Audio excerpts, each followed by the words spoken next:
Hello dear Earthlings, कैसे हो आप लोग? एकदम बढ़िया, फिट एंड फाइन, हेल्दी। हाँ, वही घिसा पीटा डायलॉग है, पता है मेरे को। क्या पूछूं अभी? क्या घर में क्या खाना बना है? ये सब पूछूं? नहीं, तो ये सब तो नहीं पूछ सकता। मतलब सेहत का ध्यान रखो, पढ़ाई का ध्यान रखो और एंटरटेन करो, सब कुछ करो मज़े से, सब कुछ मेंटेन करके करो। मगर ये नहीं कि अभी कोई प्रेशर नहीं है, कब एग्ज़ाम होगा नहीं होगा उसके लिए मैं पढ़ना कम कर दूँ। तो कोरोना या जो भी लॉकडाउन प्रॉब्लम की वजह से एग्ज़ाम तो बाद में आएगा, मगर लाइफ में तो ऐसा नहीं होगा ना कि नहीं उस टाइम पे कोरोना हुआ था तो तुम बाद में सक्सेस पाओगे तो भी चलेगा। ऐसा तो नहीं, लाइफ तो स्कोप मेरे को बाद में नहीं देने वाला है। मेरा जो लर्निंग प्रोसेस, जिस एज के अंदर जितना लर्निंग हो जाना चाहिए उतना लर्निंग कर लेना चाहिए उसके लिए, क्योंकि टाइम लिमिटेड है ना भाई। हाँ, हम लोग का स्कूल एक्सटेंशन कर सकता है, बोर्ड एक्सटेंशन कर सकता है, मगर लाइफ थोड़ी ना एक्सटेंड करेगा ऊपर से। नहीं, तो अपने को कम से कम टाइम में सीख के अपना कामयाबी का रास्ता पाना है। ओके, तो जो पिछले लेक्चर देख चुके हो, केमिकल रिएक्शन हुआ था। हम लोग जाने थे कि केमिकल रिएक्शन क्या होता है, किस तरीके से होता है, उसका रिएक्टेंट कौन है, प्रोडक्ट कौन है, उसका केमिकल इक्वेशन कैसे बनता है। और केमिकल कोई भी इक्वेशन बनने के लिए, जैसे कि मैं अगर बात करूँ कि H2O को मैं अगर बना रहा हूँ, वो कैसे बनाऊँगा?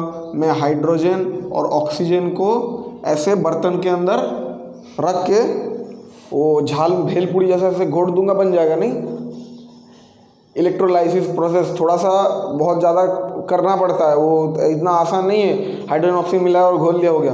इलेक्ट्रोलाइसिस प्रोसेस करना पड़ता है, और भी कुछ तरीका है, काफ़ी कॉम्प्लिकेटेड तरीके से कोई भी रिएक्शन होता है। हाँ, कोई चीज़ ऐसे थोड़ा सा हीट दो तो भी हो जाता है। इसका मैं बात करूँ तो ऐसे करके वो बनता है। कौन लिक्विड, उसका स्टेट क्या है एक केमिकल इक्वेशन बनने के लिए, वो लिक्विड में है कि वो गैस में है, ठीक है ना? कौन से टेम्परेचर प्रेशर में होता है, क्या इस्तेमाल करना पड़ता है, कैटलिस्ट कोई इस्तेमाल हो रहा है कि नहीं, कैटलिस्ट रिएक्शन को एक्चुअली स्लो और फास्ट बनाता है। ये सब चीज़ हम लोग ने समझा था कि भाई यहाँ केमिकल इक्वेशन होने के लिए ये सब चीज़ का होना ही पड़ता है। प्रॉपर उसका केमिकल फार्मूला, सबसे पहली बात, अगर गलत फार्मूला हो गया तो फिर वो केमिकल इक्वेशन कोई मतलब ही नहीं है। उसका स्टेट्स और उसका टेम्परेचर प्रेशर कौन से कंडीशन में हो रहा है, ये सब एक्वस में, कैसा में। बट एक चीज़ जस्ट हल्का सा भनक दे दिया था, जो उस लेक्चर को माइन्यूटली देखिए, कि मैं बैलेंसिंग का एक ही एग्जांपल दिया था कि बैलेंस होना भी एक परफेक्ट केमिकल इक्वेशन के लिए नेसेसरी है। क्योंकि अगर तुम बैलेंस नहीं कर रहे हो ना तो वो केमिकल इक्वेशन कंप्लीट नहीं हो रहा है। हम लोग को बस पता चल रहा है कि क्या क्या रिएक्ट करके क्या बनेगा, मगर क्या क्या कितना अमाउंट में मैं रिएक्ट कर रहा हूँ तो कितना अमाउंट ऑफ क्या क्या बनेगा, ये बताता है केमिकल इक्वेशन जब मैं बैलेंस करना सीखूंगा। तो आज का टॉपिक इसी के ऊपर है, उसके लिए मैं अलग से उसको टॉपिक में साइड करके रखा था। Will be learning balancing. Balancing कितना जरूरी है सोचो, तुम दुकान में गए, थोड़ा सा एप्पल लिए, अगर उतना एप्पल के इक्विवेलेंट एक वजन वाला जो दूसरा पल्ला होता है उसमें हम लोग वजन रखते रहते हैं, और तब तक वो रखते रहता है जब तक वो बैलेंस ना हो जाए। अब ऐसा नहीं कि नीचे मैग्नेट लगा दिया और कोई वो चेक कर लेना, कोई करता है। आज के डेट में तो खैर इलेक्ट्रॉनिक्स है तो उसमें झोल नहीं हो सकता। फिर भी जब दोनों बैलेंस हो जाता है तभी हम लोग को एक्यूरेट पता चलता है कि मेरे को कितना पैसा देना है, एक मेजरमेंट हम लोग को प्रॉपर आइडिया मिलता है। तो same to same balancing of equation जो आज का टॉपिक है, इसमें भी हम लोग यही चीज़ सीखेंगे कि अमाउंट, परफेक्ट अमाउंट जब मैं जानूंगा रिएक्टेंट का, जो चीज़ रिएक्ट हो रहा है, जैसे कि इधर रिएक्टेंट कौन है, हाइड्रोजन ऑक्सीजन, इन दोनों को रिएक्ट करने से कितना अमाउंट ऑफ मेरे को वाटर मिलने वाला है, कितना अमाउंट। ऐसा नहीं कि मैं थोड़ा कोई भी arbitrary amount of hydrogen oxygen मिला दिया, नहीं, ये परफेक्ट क्वांटिटी, वॉल्यूम जो भी है, अमाउंट ऑफ सब्सटेंस जिसको मोल कहा जाता है, हम लोग 9th में एवोगैड्रो नंबर में उसको पढ़े थे। तो ये सब कॉन्सेप्ट बैलेंसिंग से ही क्लियर होता है, क्योंकि ये चीज़ तुम जब मान के चलो बाद में तुम कोई इंडस्ट्री में गए, तुम केमिस्ट बने, कुछ भी बने, तुमको आइडिया होना चाहिए कि मैं कितना अमाउंट ऑफ, परफेक्ट एकदम अमाउंट, कितना अमाउंट ऑफ मैं सब्सटेंस रिएक्टेंट्स लूँगा तो कितना अमाउंट ऑफ प्रोडक्ट बनेगा। तो ये प्रैक्टिकल आइडिया कहाँ से आता है? ये थ्योरेटिकल चीज़ से। तुम ऐसा नहीं कि अंदाजे में ले लोगे। इससे जब तुम्हारा जो certain amount of molecule, certain amount of mass बनेगा बैलेंसिंग की वजह से, तब तुमको पता चलेगा अच्छा इसका मैं 2 ग्राम लूँ और इसका 4 ग्राम लूँ तो इसका 6 ग्राम बनेगा।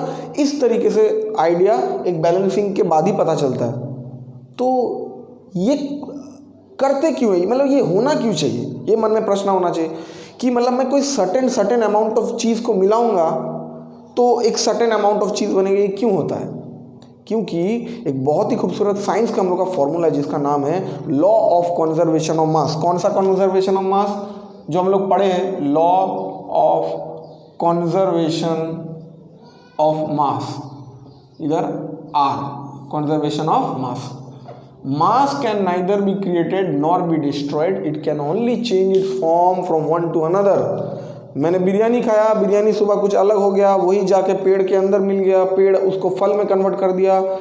मास चेंज होते रहता है, ऐसे गायब नहीं हो जाता है अनटिल अनलेस बहुत ही रेयर वो केस रहता है जो कि E = mc² मान के चलता है कि मास पूरी तरीके से खत्म होकर एनर्जी में कन्वर्ट हो जाता है।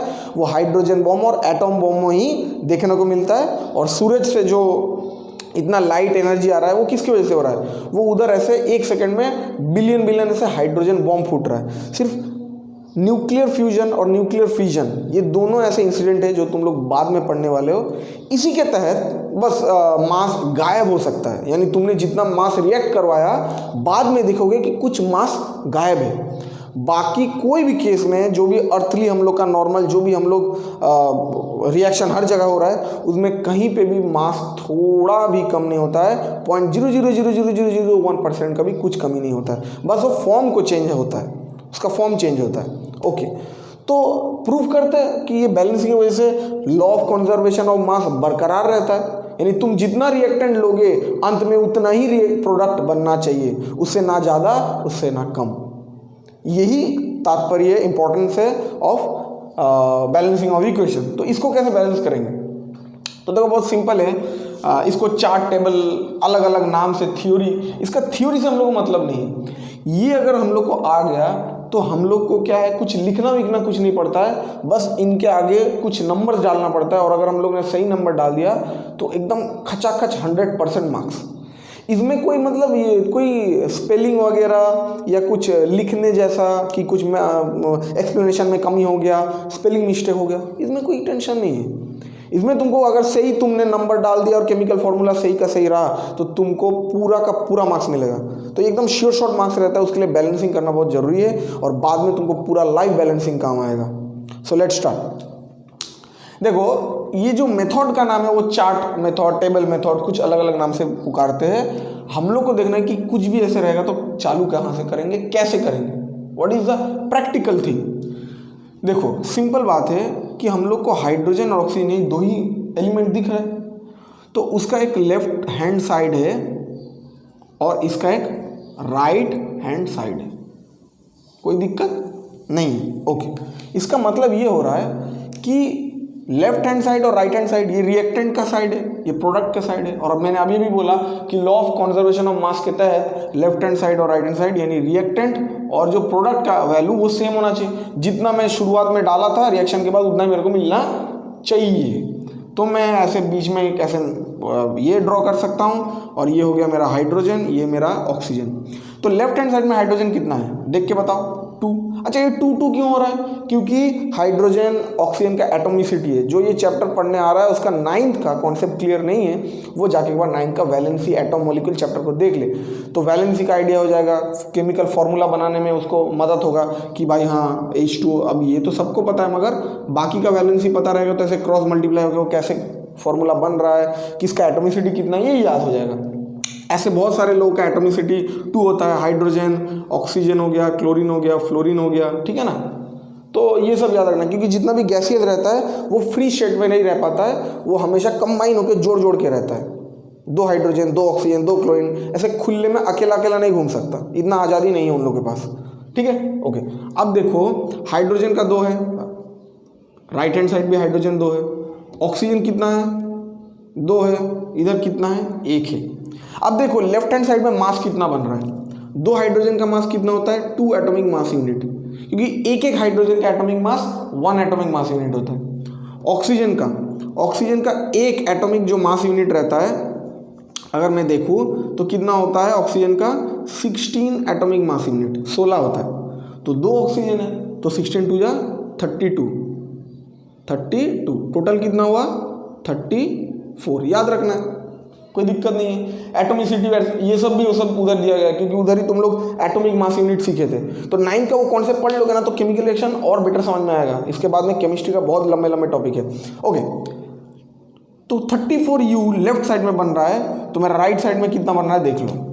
हाइड्रोजन 2 है तो 2 एटॉमिक मास यूनिट, ऑक्सीजन 1 है तो कितना है, 1 का 16 एटॉमिक मास यूनिट। टोटल कितना आया अगर मैं प्लस कर दूं तो राइट साइड में आ रहा है 18 एटॉमिक मास यूनिट, जो नहीं होना चाहिए। ये 34 है, ये 18 है, यानी ये law of conservation of mass को सेटिस्फाई नहीं कर रहा है। So we need to balance करने के लिए क्या करना पड़ेगा, देखो सिंपल बात है, जितना हाइड्रोजन मैं लेफ्ट में अगर रखूं और राइट में भी मैं उतना ही हाइड्रोजन बना दूं, और लेफ्ट में जितना ऑक्सीजन राइट में भी उतना ऑक्सीजन बना दूं, यानी दोनों का जो अमाउंट है, जितना सारे एटॉम है, क्योंकि एक एक एटॉम मिलके उसका मास बना रहा है, तो जितना एटॉम ऑक्सीजन इधर है उतना एटॉम अगर ऑक्सीजन राइट साइड में रहा, जितना मतलब जो भी एलिमेंट है लेफ्ट और राइट में उतना उतना मैं वैल्यू को बराबर कर दूं, बात खत्म हो जाए। अब करना कैसे है, देखो सिंपल बात है, ऑक्सीजन इधर 2 है इधर 1 है, तो तुम्हारे दिमाग में आएगा कि मैं इसको बढ़ा दूं, तो इसको 2 से तुमको मल्टीप्लाई करना पड़ेगा। प्लस कुछ नहीं होता, मल्टीप्लाई होता है, ठीक है ना, मल्टीप्लाई करना पड़ेगा।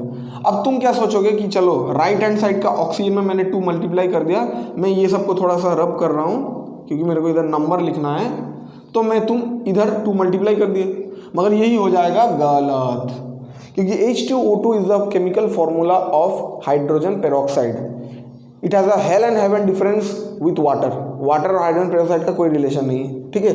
तो कभी भी याद रखना कि कोई भी नंबर को मल्टीप्लाई तुम पीछे नहीं कर सकते हो, क्योंकि पीछे या बीच में कोई भी कंपाउंड का अगर तुम मल्टीप्लाई कर रहे हो, कोई एलिमेंट का मल्टीप्लाई कर रहे हो, तो उसका केमिकल फॉर्मूला बदल जाएगा और केमिकल रिएक्शन ही फिर बदल जाता है, फिर केमिकल रिएक्शन का मामला खत्म हो जाएगा। तो कभी भी याद रखो कि कभी भी हम लोग पीछे नहीं लिखेंगे। कहाँ पे लिखेंगे बच्चों, जस्ट इसके आगे। ये एक फैमिली है ना, ये कंपाउंड मतलब फैमिली हो गया, तो इस रिएक्शन में जो 2 को मैं मल्टीप्लाई करूँगा वो मैं आगे मल्टीप्लाई करूँगा। तो देखो फैमिली के ऊपर अगर कोई भी आता है, तो जैसे हम लोग मैथमेटिक्स में किए थे ना, ब्रैकेट के बाद कुछ भी मल्टीप्लाई होता है तो हर एक चीज़ में मल्टीप्लाई हो जाता है, तो ब्रैकेट के बाद 2 मल्टीप्लाई हुआ है, तो हाइड्रोजन का अमाउंट भी बढ़ जाएगा। तो देखो राइट हैंड साइड में तुमने 2 इधर मल्टीप्लाई किया तो इधर भी 2 मल्टीप्लाई करना पड़ेगा, तो ये हो जाएगा 4। ये कितना हो गया, 4 आ गया। हाइड्रोजन का अमाउंट कितना हो गया, 4 हो गया। अब खुद सोचो कि राइट हैंड साइड में तुम्हारा आ गया 4, ये तो बराबर हो गया, ये 2 हो गया, ये हो गया 32। ऑक्सीजन बराबर हो गया, अभी इधर भी 2 मल्टीप्लाई हुआ 2 है, मगर ये 2 2 4 हो गया, तो 2 2 4 को मैं अभी लेफ्ट हैंड साइड में मेरे को बैलेंस करना पड़ेगा, क्योंकि बढ़ाना पड़ेगा अभी किसको, लेफ्ट हैंड साइड का हाइड्रोजन को। तो मैं क्या कर दूंगा, 2 को मल्टीप्लाई कर दूंगा, काम खत्म, पैसा हजम। तो मैं इधर 2 मल्टीप्लाई कर दिया, आ गया 4, और देखो अभी कितना आता है, 32 और 4 कितना होता है, 36, और 32 और 4 इधर होता है 36। आ गया मेरा नंबर 1 आंसर। बोलो कोई टेंशन, एकदम बहुत ईजी है। मगर अभी थोड़ा सा टिपिकल टाइप का न्यूमेरिकल्स में जाएंगे तो पता चलेगा कि थोड़ा सा हो सकता है अलग अलग टेक्निक इस्तेमाल करना पड़े, बाकी इतना ही सिंपल है। एक साइड को देखो, मल्टीप्लाई करो, नंबर करो। एग्जाम्पल और करते हैं, ठीक है ना, और एग्जाम्पल करते तो और क्लियर होता रहेगा। पॉज करके इसको लिख लो, क्योंकि हम लोग के ज़माने में, यानी वीडियो के ज़माने में हम लोग का ये सब सिस्टम नहीं था। सर रुकिए लिखने दो, स्क्रीनशॉट कर लो, उसको पॉज करके लिख लो। देखो अगर मैं रिएक्शन करवा रहा हूँ, फॉर एग्जाम्पल नमक, चलो आज नमक बनाते हैं, सोडियम क्लोरीन का एटॉमिसिटी 2 है, सोडियम Na2 नहीं हो सकता, क्यों, क्योंकि वो मेटल है, मेटल आज़ाद घूम सकता है, फ्री स्टेट में रह सकता है। ये रिएक्शन क्या हो गया, NaCl, ठीक है, कोई दिक्कत नहीं है।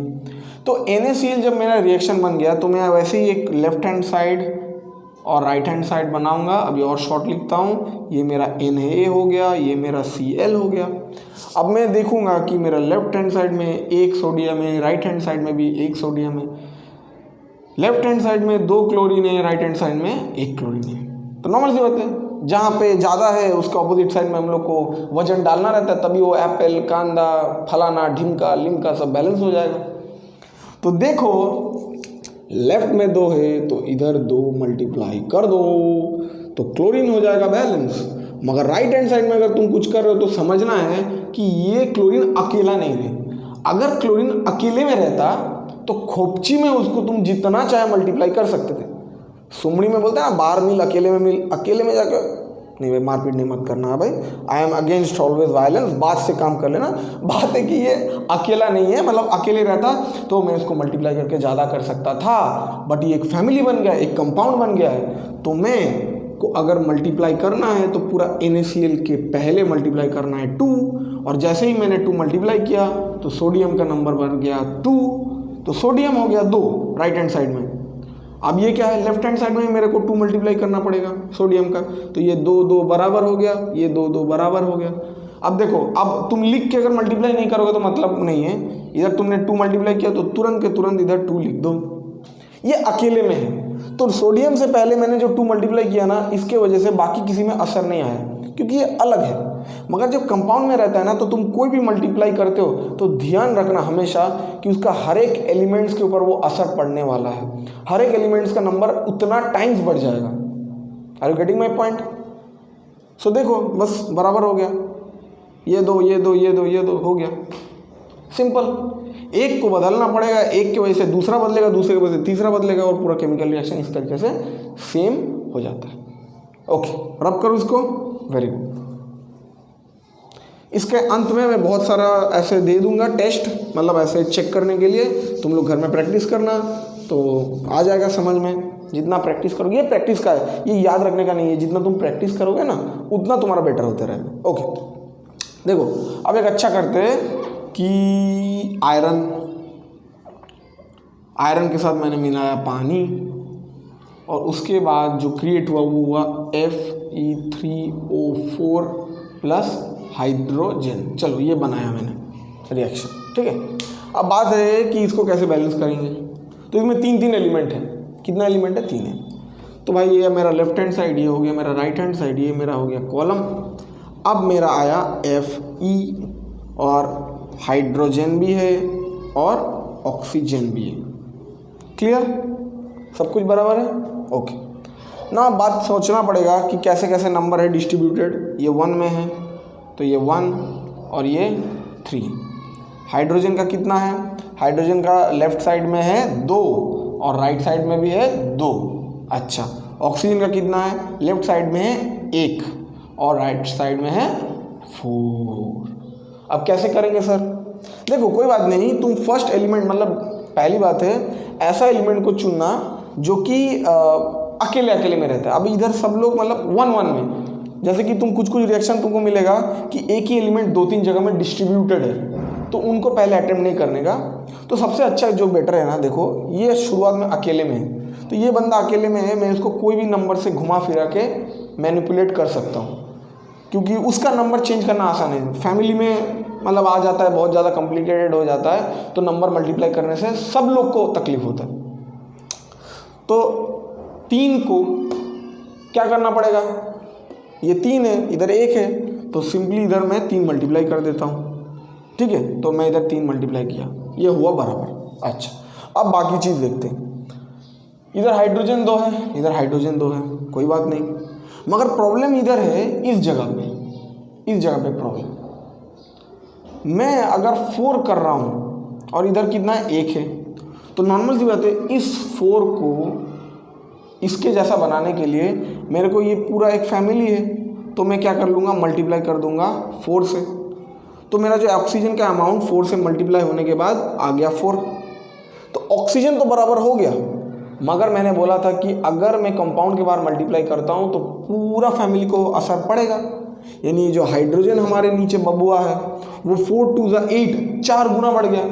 यानी लेफ्ट साइड का हाइड्रोजन 4 गुना बढ़ गया, यानी 8 टाइम्स हो गया। अब क्योंकि ये 8 टाइम्स हो गया है, तो हमारे किसको बदलना पड़ेगा?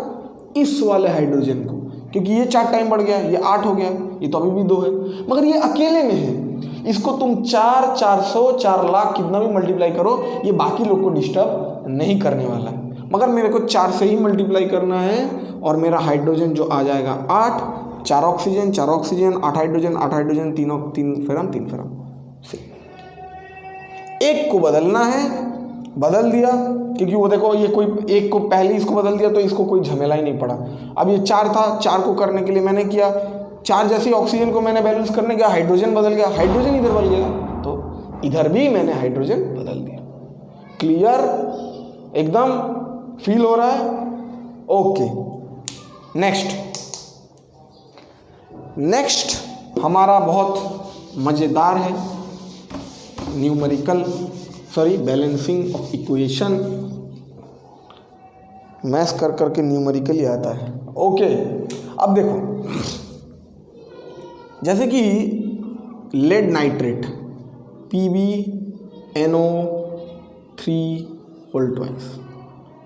इसको बुलाता है, ये Pb का मतलब साइंटिफिक नेम प्लम्बम होता है।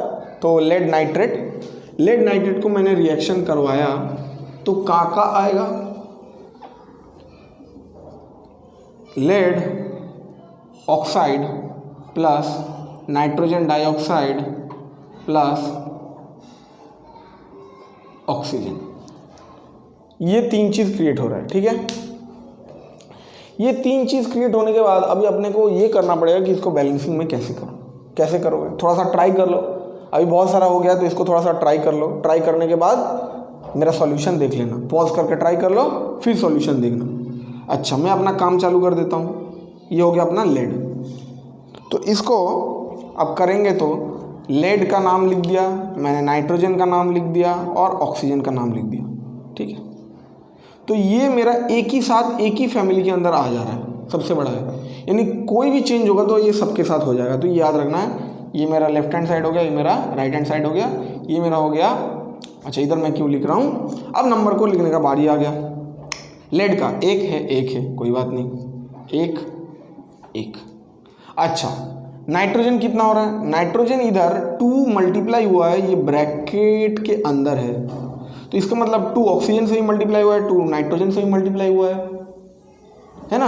अच्छा, ये जो वैलेंसी वाला है, बार बार बोल रहा हूँ, जैसे कि लेड का वैलेंसी कितना है, 2 है, तभी NO3 के साथ मल्टीप्लाई होके ऐसा रूप बनाया PbNO3 ये एक बार वैलेंसी वाला नेट से तुम डाउनलोड कर सकते हो, पूरा वैलेंसी सीरीज, जितना हो सके वैलेंसी याद रख सकते हो। बाद में समझ में आ जाएगा पीरियोडिक टेबल देख के कि वैलेंसी कैसे फटाफट से याद रखा जाए जब पीरियोडिक टेबल आएगा। तो तब तक के लिए तो तुमको थोड़ा याद रखना है।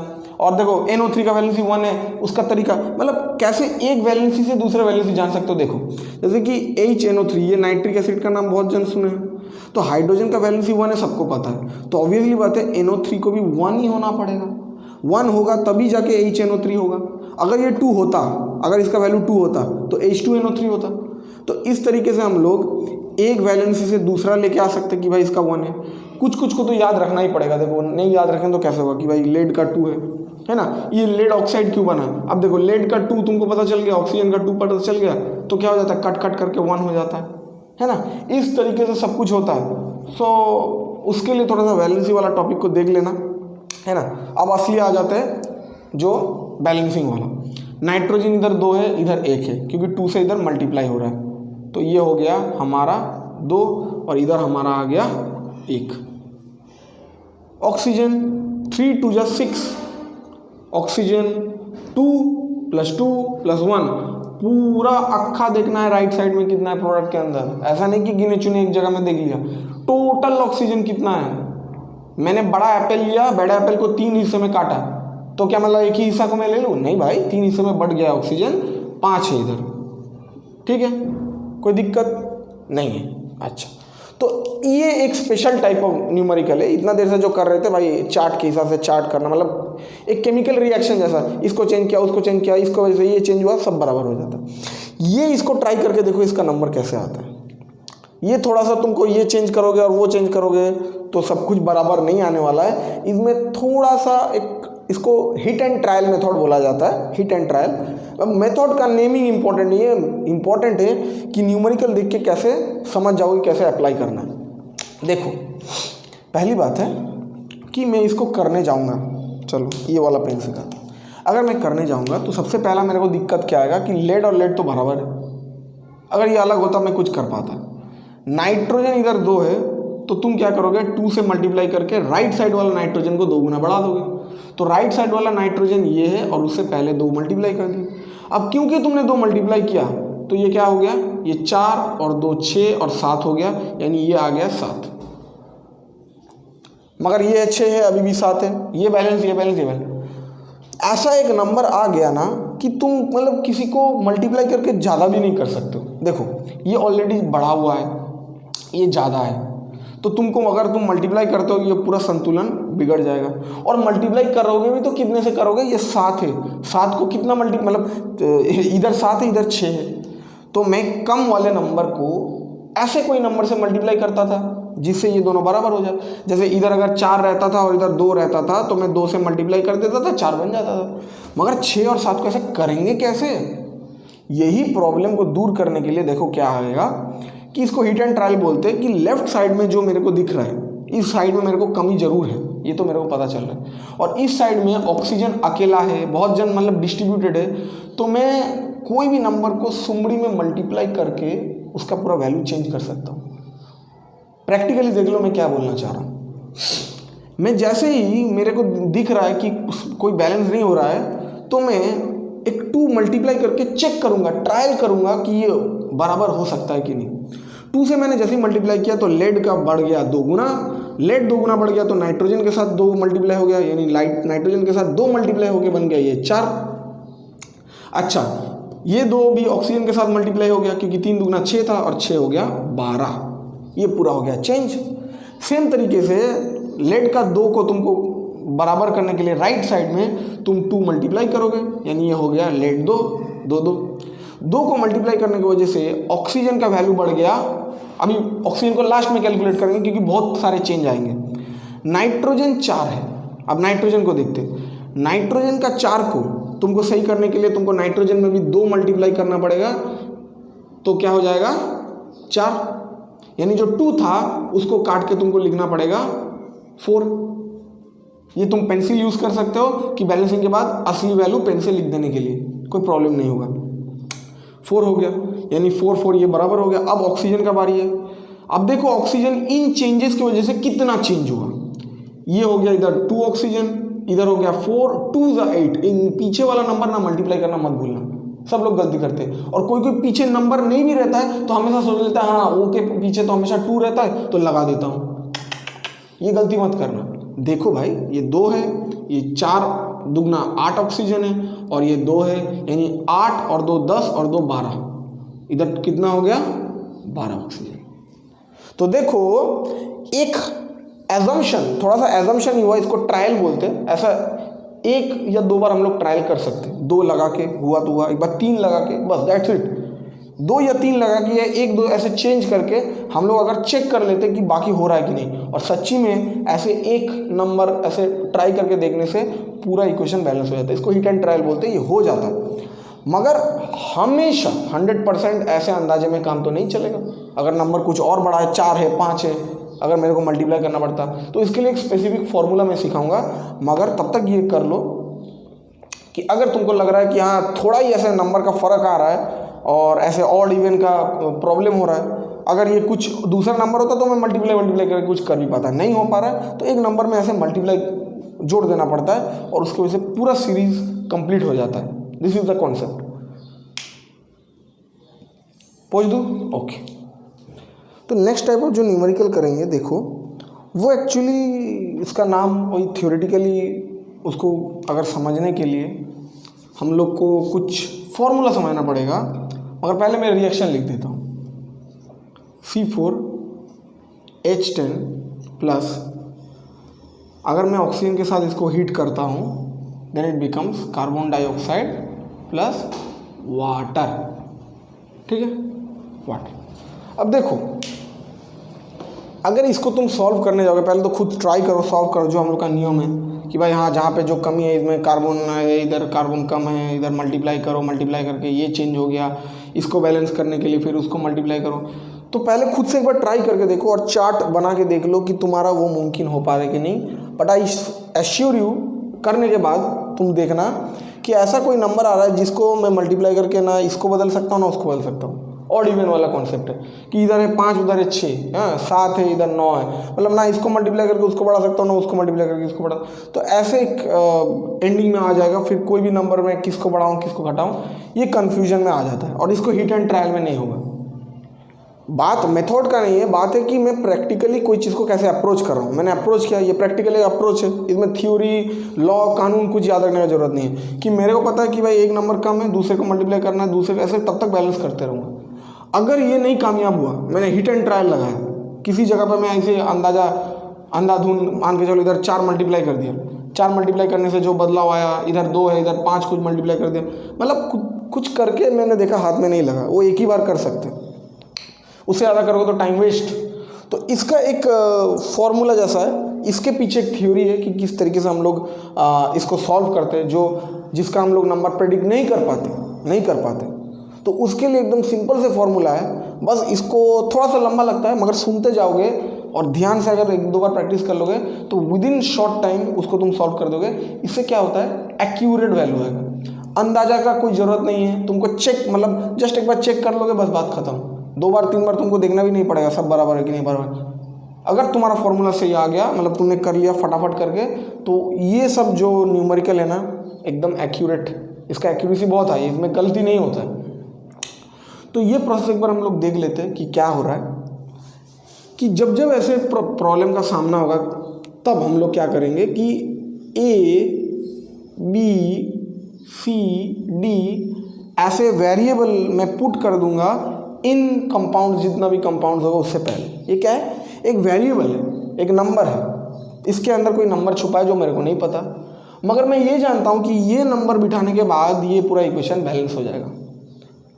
इधर मान के चलो कोई भी एक नंबर होगा, मान के चलो बोल रहा हूँ कि ये A का वैल्यू जो है ना वो है 1 और C का वैल्यू जो है 4, बस कार्बन के लिए मैं बता रहा हूँ। तो 1 बिठाने से कार्बन का वैल्यू हो जाता है, कार्बन का जो अमाउंट होता है वो हो जाता है 4 कार्बन, और C का वैल्यू 4 बिठाने से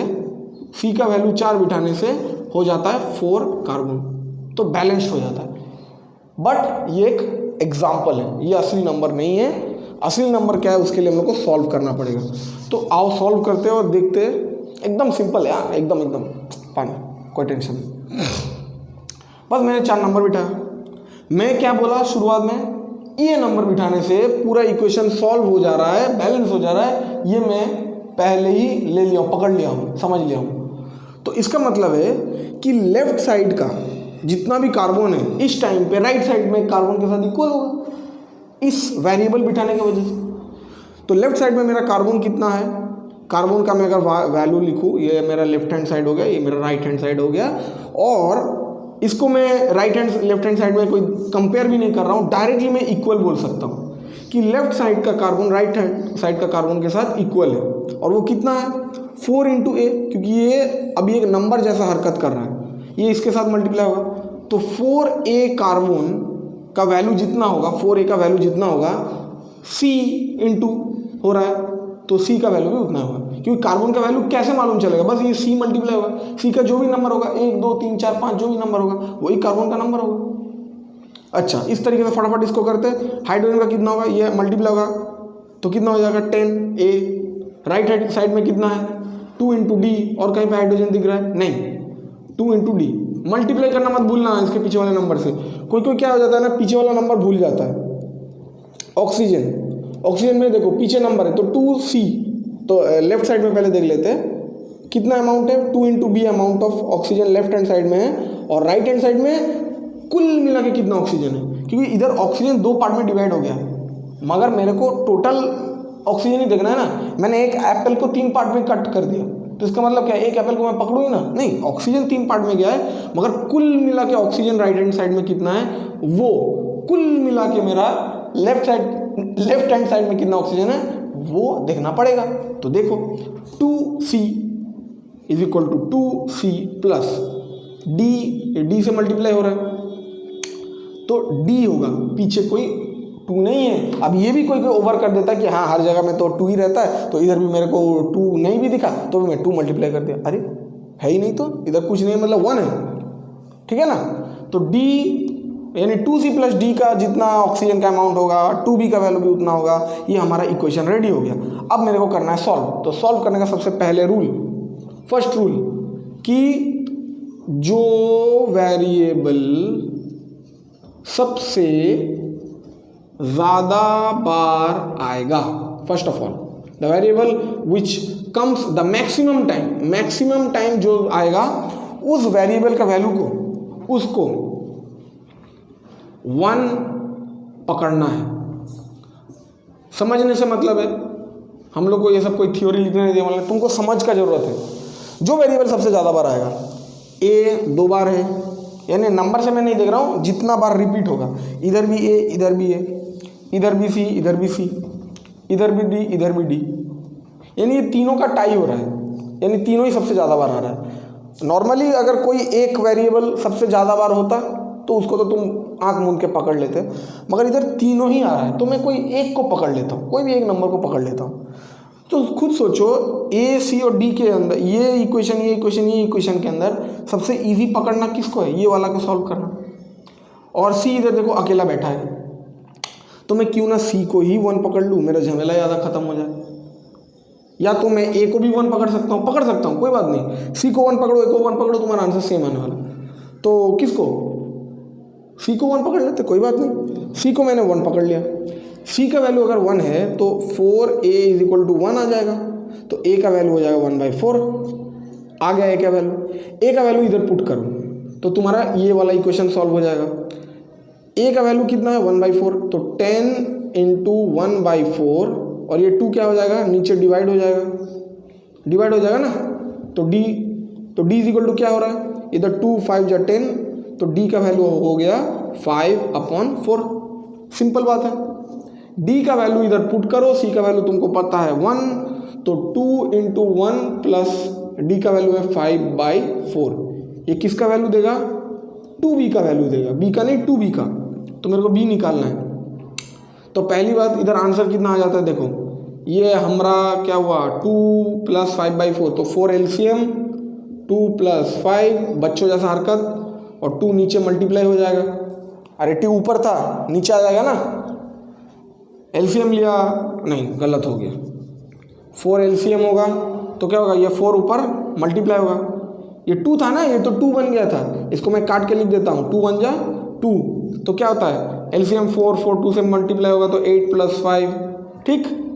और ये 2 फिर नीचे भी आ जाएगा, तो एक साथ में कर देता हूँ 8 और 5 कितना होता है 13/8। बोलो कोई दिक्कत है? 5/4 आया, 5/4 के साथ मैंने 2 × c का वैल्यू 1 2, तो 4 LCM है, 4 2 8 आया, 8 + 5 13/8, और ये ऊपर 2 था तो ये नीचे आ गया 13/8। ओके, अब मेरे पास तीनों का सबका वैल्यू है। अब मैं सबका वैल्यू को बिठा देता हूँ, देखो कैसे आता है।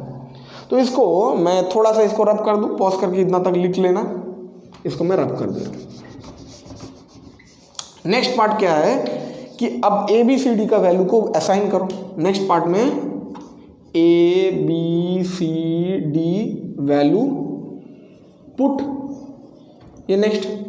तो जहाँ पे ABCD है उसको वैल्यू को पुट कर दो कि भाई A का वैल्यू कितना है 1/4, तो 1/4 ये क्या आ गया C4H10। अच्छा ठीक है। नेक्स्ट B का वैल्यू कितना है? B का वैल्यू हमारे सामने है 13/8, तो 13/8 O2। इसके बाद क्या आ रहा है? C का वैल्यू कितना है? C का वैल्यू है 1, यानी मैं वैसा का वैसा रखूँगा। और D का वैल्यू आता है हमारा 5/4, तो 5/4 H2O ये आया, ठीक है। तो अब क्या करेंगे देख लो, इसको मैं रब कर दे रहा हूँ, ठीक है, बस AB का वैल्यू रखने के लिए, ठीक है। और ये ऊपर वाला लाइन मैं थोड़ा सा हटा दे रहा हूँ इधर से।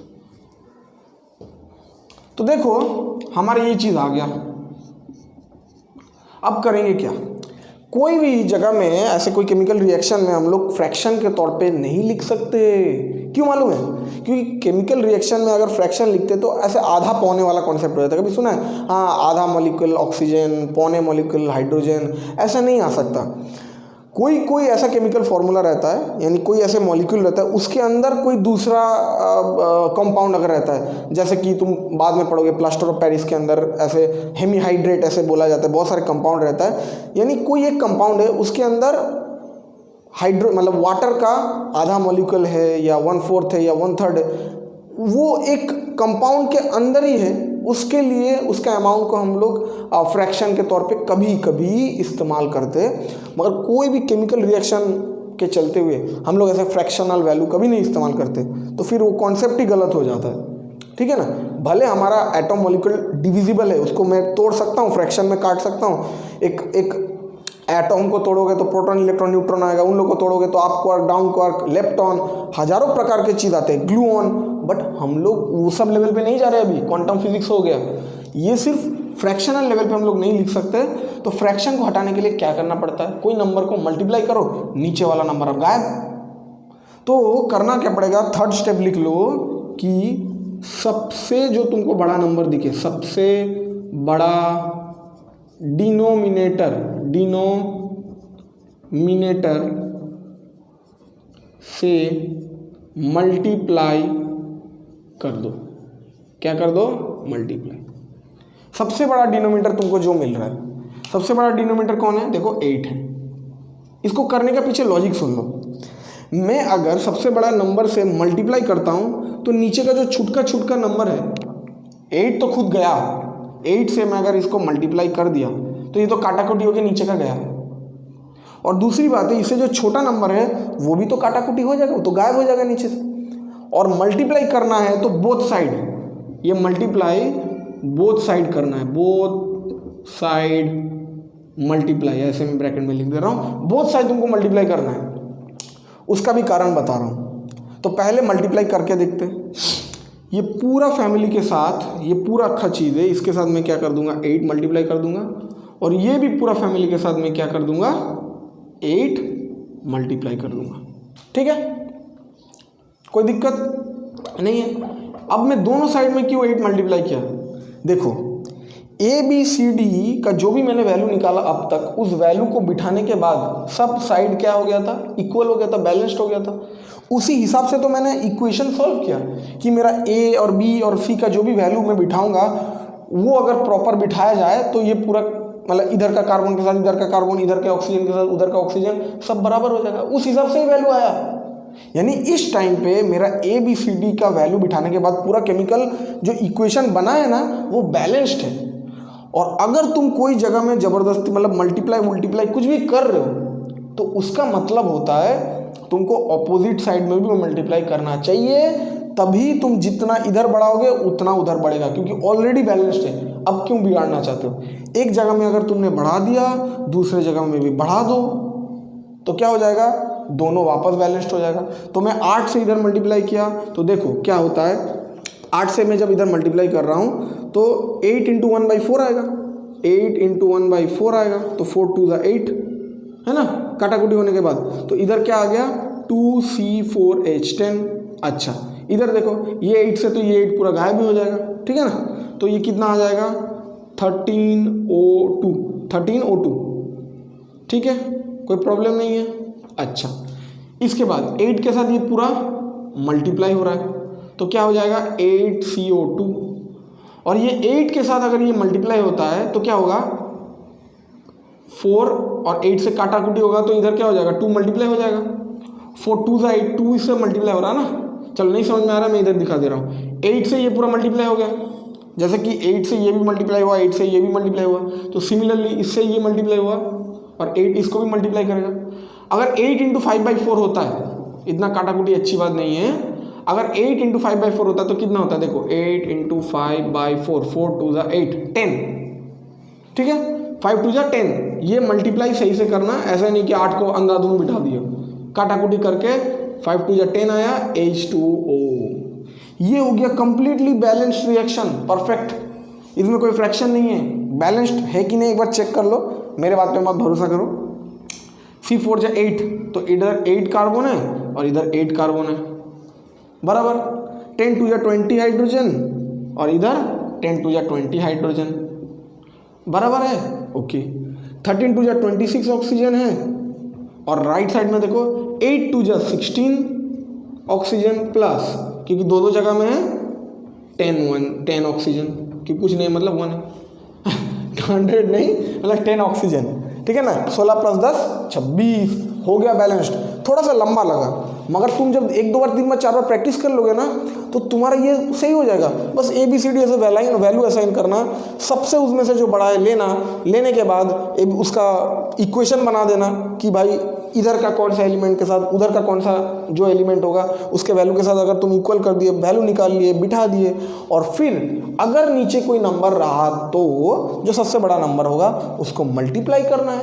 मल्टीप्लाई कर दिया तो फ्रैक्शन गायब और टन टनाटन तुम्हारा बैलेंस इक्वेशन। ये फटाफट कर दोगे ना, ये एक्चुअली 8 सेकंड से 9 सेकंड लगता है फटाफट अगर करोगे तो। प्रैक्टिस के ऊपर होता है everything, practice makes a man perfect, ठीक है।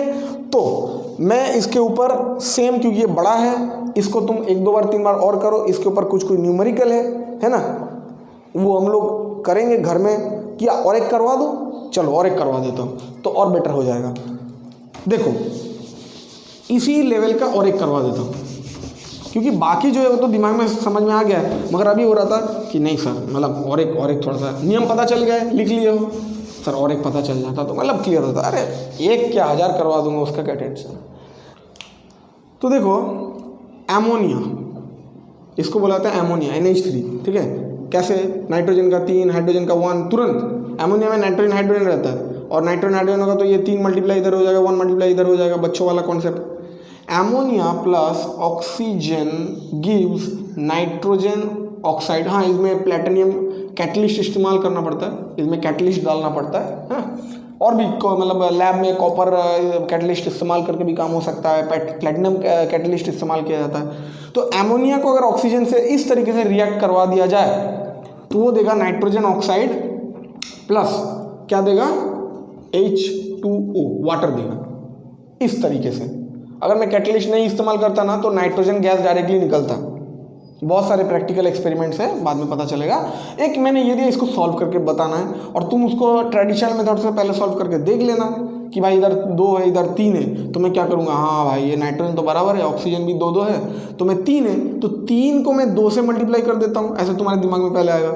अभी फटाफट कर लेते हैं। 3 से मैं 2 को मल्टीप्लाई करूँगा तो हाइड्रोजन का वैल्यू कितना हो गया, 6 हाइड्रोजन, और 2 को मैं 3 से मल्टीप्लाई कर दूंगा तो हो गया 6 हाइड्रोजन। मगर इसके वजह से 3 और 1 4 ऑक्सीजन हो गया, इधर 3 ऑक्सीजन और 1 4 ऑक्सीजन हो गया। अच्छा, इधर मेरे को 2 है तो 2 को 4 करने में मेरे को बहुत आसानी होगा। ये कितना हो गया, 4 ऑक्सीजन। मगर ले हलवा, ये तो 2 नाइट्रोजन हो गया, तो 2 नाइट्रोजन को सही करने के लिए मैंने इधर 2 मल्टीप्लाई किया तो आ गया 2 ऑक्सीजन, मतलब 2 ऑक्सीजन और ऐड हो गया, यानी हो गया कितना, 2 और 3 5, इधर 2 ऑक्सीजन और 3 ऑक्सीजन, इधर हो गया 5 ऑक्सीजन। अब देखो ना मैं 4 ऑक्सीजन को 5 ऑक्सीजन में कर सकता हूँ, ना कुछ कर सकता हूँ। नाइट्रोजन सब कुछ बराबर हो गया, हाइड्रोजन भी सब कुछ बराबर हो गया, मगर प्रॉब्लम हो गया ऑक्सीजन में। ट्रेडिशनल मेथड से जो चार्ट मेथड है, हीट एंड ट्रायल करके देखो, नहीं आने वाला, प्रॉब्लम होता है। तो ऐसे, क्योंकि इसमें बहुत ऊटपटांग वैल्यू रहता है, हर जगह का अजीब अजीब वैल्यू, तो ये सब न्यूमेरिकल के लिए हम लोग का वो फॉर्मूला। अब फटाफट करते हैं, इसको हटाओ और डाल काम करना चालू कर दो। A, B and C and D, और हमारे पास क्या आ गया, देखो इक्वेशन बनाते हैं। नाइट्रोजन के साथ नाइट्रोजन यानी A = C, फटाफट। हाइड्रोजन कितना है, 3 × A, हाइड्रोजन कितना है, 2 × D, तो 3A = 2 × D। अभी फटाफट कर सकते हैं। हाइड्रोजन का कितना अमाउंट है, मल्टीप्लाई हुआ 3 है, ये कितना है 2D, ठीक है। अच्छा, 2 × D अमाउंट है। ऑक्सीजन का देखो 2B है तो 2B = ये कितना है, C × OB है और D × OB है, यानी 2 है, C + D अमाउंट ऑफ है, क्योंकि पीछे कोई 2 मल्टीप्लाई नहीं है, तो 2B = C + D। Same concept, ये काफ़ी आसान लग रहा है ना। अब देखो आसान लग रहा है, विदिन सेकेंड्स होता है, विदिन सेकेंड्स, फटाफट देखो। तो A = C, सबसे ज़्यादा बार, ये भी 2 बार है, ये भी 2 बार है और ये भी 2 बार है, मगर सबसे सिंपल कौन सा दिख रहा है। ऐसे तुम फास्ट फॉरवर्ड करके देख सकते हो कि मैं ऐसे कैसे कैसे पढ़ाऊंगा, A = C ऐसे इक्वल करके मैं इक्वेट कर दूँ, मगर धीरे से भी अभी समझ लो। A = C, A का वैल्यू मैंने क्या ले लिया, 1, ठीक है, A का वैल्यू 1 ले लिया, तो C का वैल्यू भी क्या हो जाएगा, 1, ये आ गया। अच्छा, A का वैल्यू को बिठा दो, इधर बिठा दो, तो 3 इंटू 1 वी गेट, तो 2 डिवाइड हो जाएगा तो 3/2, डी का वैल्यू भी आ गया। वाह भाई वाह, वाह भाई वाह। अच्छा, डी का वैल्यू आ गया, सी का वैल्यू आ गया, बी का वैल्यू निकालेगा कौन? मैं ही निकालूंगा, और कौन निकालेगा? सर आप तो बस करवा देते हो, मुसीबत तो हम लोग को झेलना पड़ता है, आप क्या समझोगे? नहीं, हम तो पढ़ाई नहीं की। ओके, 2 ऊपर मल्टीप्लाई हो गया, 2 + 3/2। एलसीएम करना आता है? नहीं आता है तो एक बार चले जाओ छोटे वाले जो क्लासेस का बुक से, फ्रैक्शनल 2 एलसीएम, 2 ऊपर मल्टीप्लाई हुआ, 2 + 3 5/2, और ये एक्सक्यूज मी 2 नीचे भी आएगा, ऊपर इधर 2 था ना, ये तो इसका एलसीएम का ये वाला 2 है, ठीक है। तो 5 = 5/4, 2 नीचे मल्टीप्लाई होगा 5/4 एक्सक्यूज मी। अब फटाफट वैल्यू बिठाओ, देखो अब जल्दी हो जाएगा, कोई टेंशन नहीं। ए का वैल्यू सबका आ गया, ABCD। अच्छा, ए का वैल्यू कितना है? 1, यानी 1NH3 प्लस बी का वैल्यू कितना है? 1 नहीं, बी का वैल्यू 5/4, 5/4O2। सी का वैल्यू कितना है? 1, तो 1NO, मतलब नहीं भी लिखते तो चलता, 1 लिखने का, और डी का वैल्यू है 3/2। एक अंडरस्टैंडिंग रहेगा कि हम लोग ने कोई जगह छोड़ा नहीं है। ABCD सब कुछ हो गया। सबसे बड़ा डिनोमिनेटर ढूंढना है, रूल को देख लो, सबसे बड़ा डिनोमिनेटर कौन? 4, सबके साथ मल्टीप्लाई करना है, इधर भी मल्टीप्लाई करना है सबके साथ, और इधर भी मल्टीप्लाई करना है सबके साथ, यानी 4 इधर, 4 इधर, 4 इधर, 4 इधर, 4 इधर। अब इसको मैं रब कर दूँ, ये वाला हिस्सा हो गया। अब देखो क्या आने वाला है, बहुत सिंपल। अच्छा, तो देखो 4 इधर मल्टीप्लाई किया तो 4NH3, अगर इधर 4 मल्टीप्लाई होता है तो 4 कट हो जाएगा, ये 4 से ये 4 कट हो जाएगा, तो क्या हो जाएगा? 5O2, बीच में प्लस साइन लगाना मत भूलना। अच्छा, इसके बाद क्या आएगा? 4 इधर भी मल्टीप्लाई हो रहा है तो 4NO, समझ में आ रहा है? अच्छा, प्लस 4 × 3/2 होगा ना, तो 2 × 2 = 4, कितना आएगा? 4 मल्टीप्लाई हुआ, मल्टीप्लाई साइन कहाँ दिया सर? 4 मल्टीप्लाई किया 3/2, 2 × 2 = 4, 3 × 2 = 6, तो 6H2O बैलेंस्ड। आँख मूंद के बोल सकता हूँ, 4 नाइट्रोजन, 4 नाइट्रोजन, 4 × 3 = 12 हाइड्रोजन, इधर देखो 6 × 2 = 12 हाइड्रोजन, कैसे भी इक्वल आ जाएगा। अच्छा, 5 × 2 = 10 ऑक्सीजन, और 4 ऑक्सीजन इधर हुआ, 6 ऑक्सीजन इधर हुआ। मल्टीप्लाई मत कर देना भाई प्लीज, पीछे 2 नहीं है, 6 ऑक्सीजन फर्राटा। अब बैलेंसिंग में कभी तुम्हारा गलती होगा, कभी कुछ होगा, हर एक टाइप का मेथड पता चल गया है, इतने टाइप से हम लोग सॉल्व कर सकते हैं। तो ऐसे सॉल्व तुम जितना करोगे, ये प्रैक्टिस के ऊपर है। सब कुछ जानने के बाद भी एग्जाम में अगर हम लोग का वो है ना, देख के तुरंत करना, ये फास्ट होता है, क्योंकि पर क्वेश्चन 1-2 मार्क्स का रहता है, मगर आराम से सॉल्व हो जाता है, 100% इसमें स्कोर किया जा सकता है। तो तब तक के लिए पढ़ते रहो, practice makes a man perfect, practice करो जितना हो सके, and we will be coming with next lecture. Happy learning. कोई भी डाउट्स है तो you can at the doubt, जो ऐप के अंदर जो डाउट सेक्शन है, डाउट सेक्शन में हम लोग को डाउट भेजो, and we will be helping you as soon as we get your message. Bye bye, जय हिंद।